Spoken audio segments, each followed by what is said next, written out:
cierto también la arquitectura religiosa, las iglesias y las ermitas. Al final, el hecho de que la potencia y el poder de atracción del valle sea la naturaleza, no debe, por supuesto, va a solapar a los valores del patrimonio cultural en el sentido tradicional, pero estos también existen. Y no necesariamente tiene que ser una arquitectura como la Catedral de Chartres, es decir, que no tendría absolutamente ningún sentido en este valle, sino que esas producciones, tanto de arquitectura tradicional o de arquitectura utilitaria, como de arquitectura religiosa, unidos a eso que solo vosotros tenéis en la cabeza, es lo que hay que transmitir. Y quien debe hacerlo sois vosotros. Porque para empezar, en Margarita y yo lo conocemos. De lo que hemos empezado a conocer mejor el Valle de Valdeón, gracias a José Villa y a Tomás. Porque al final, todos esos montañeros, luego seguiremos con ese concepto. Ahora os voy a provocar un poco. Esto es la Liébana.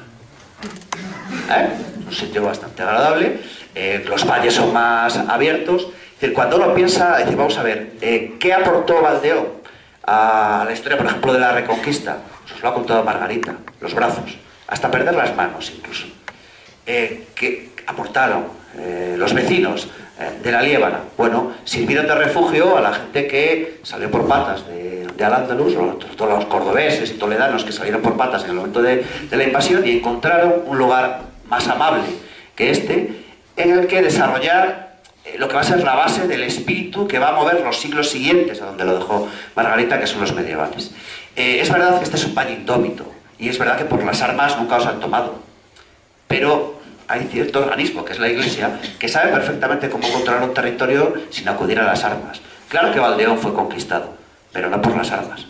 Es decir, en el momento siguiente, que fue el medieval, lo que se establece una vez que la amenaza musulmana empieza a lindar la zona del Duero, se puede reorganizar esta zona.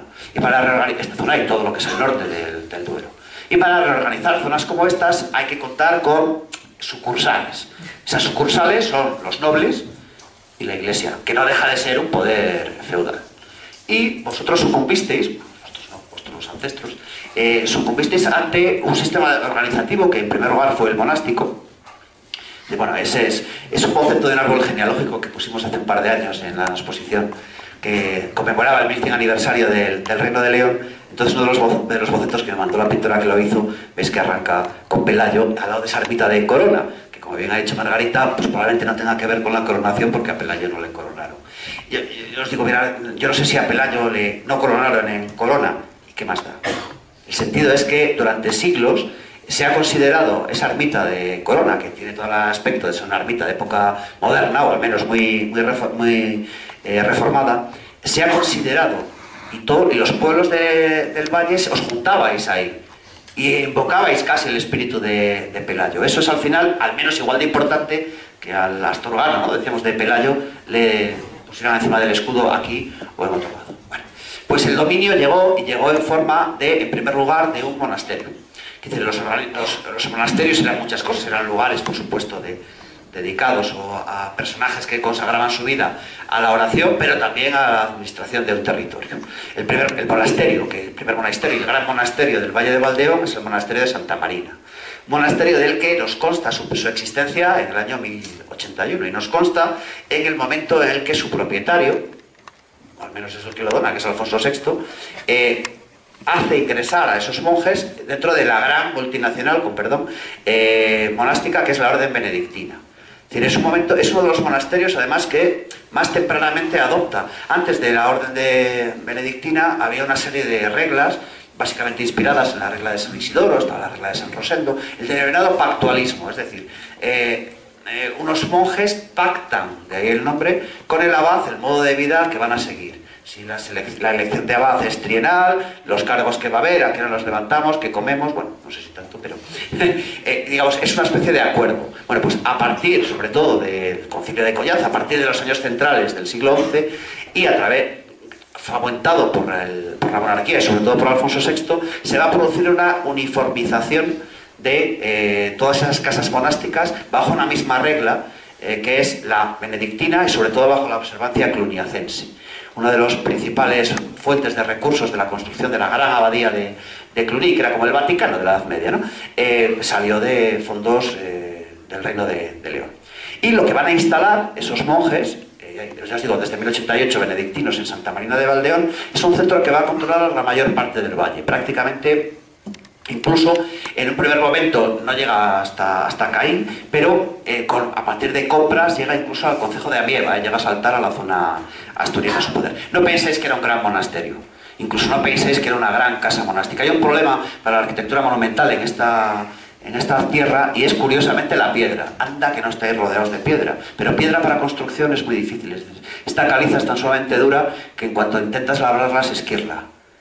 Luego veremos hasta qué punto fue necesaria la importación para ciertas piezas. Bueno, ahí simplemente es un listado de aquellas iglesias y monasterios. Cuidado, cuando hablamos de monasterios, los propios documentos entremezclan. No siempre un monasterio es un monasterio. A un monasterio se le puede llamar monasterio, cela, aula, incluso iglesia.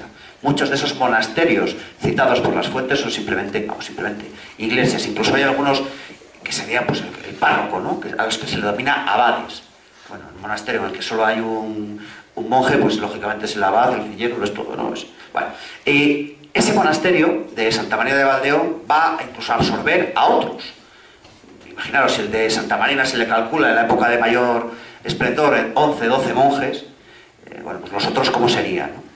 Hasta que en 1113 caéis en las redes del Cabildo de la Catedral de León. No, los propios monjes de Valdeón de Santa María de Valdeón, donan su monasterio a la Iglesia de León, que es lo mismo que decir que la diócesis, que en ese momento es lo mismo que decir de la catedral. Un dominio efectivo, es decir, lógicamente lo que hacía era el aprovechamiento, las rentas que producía el valle, lo que hacía era que se iban a León.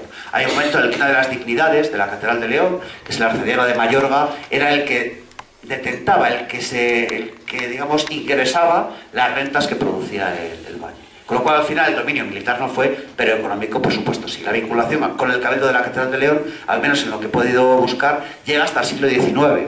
Hay un texto muy bonito, es el del conde de Sansó, que cuando recorre esta zona, guiado por el Cainejo, bueno, tiene que alojarse en Caín. Y cuenta que el párroco de Caín, al cual, bueno, le pone a escurrir, se ve que no hubo feeling ahí. Desde Guarro debe ser lo más fino que le llama. Y dice que era un antiguo canónigo de la Catedral de León que había sido castigado, no sé, algo habría hecho, y le había expulsado de León.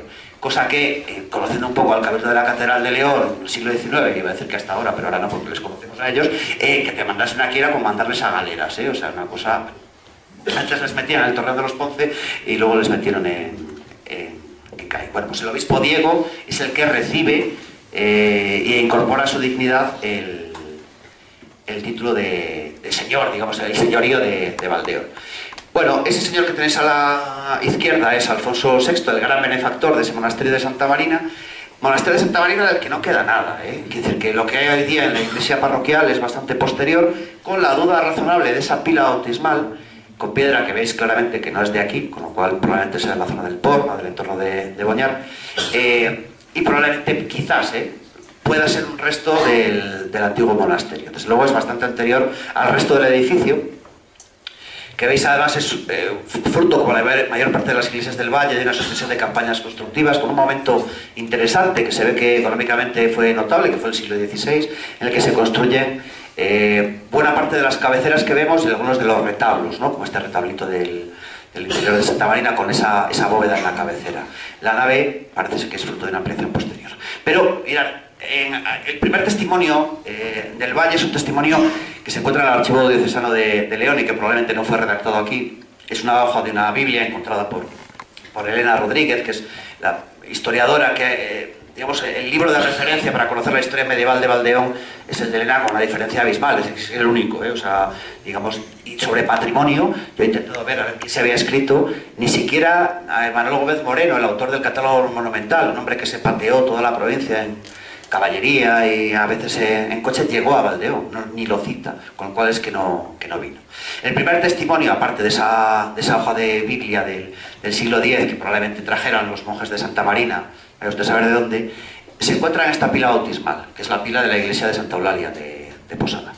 Y tenemos la suerte que la pila, que es también de traza románica, con las marcas de impronta del hacha con la que se labraba en época románica, no tiene decoración ninguna, pero en la embocadura se labró en dos planos una inscripción muy interesante porque nos da unos datos preciosos. nos dice que en la era de 1196, en el año 1158, me compró Juan Jiménez junto con doña Estefanía. Probablemente fuera un matrimonio, y fuera el matrimonio de potentados de Posada, siendo Isidoro abad en Santa Eulalia. Bueno, ese título de abad no quiere decir que hubiera un monasterio en Posada, puede que lo hubiera, es que no lo sabemos, pero puede que simplemente fuera el clérigo. Dice, me compró, no me hizo. En el nombre del Señor, esta fuente se trajo desde Boñar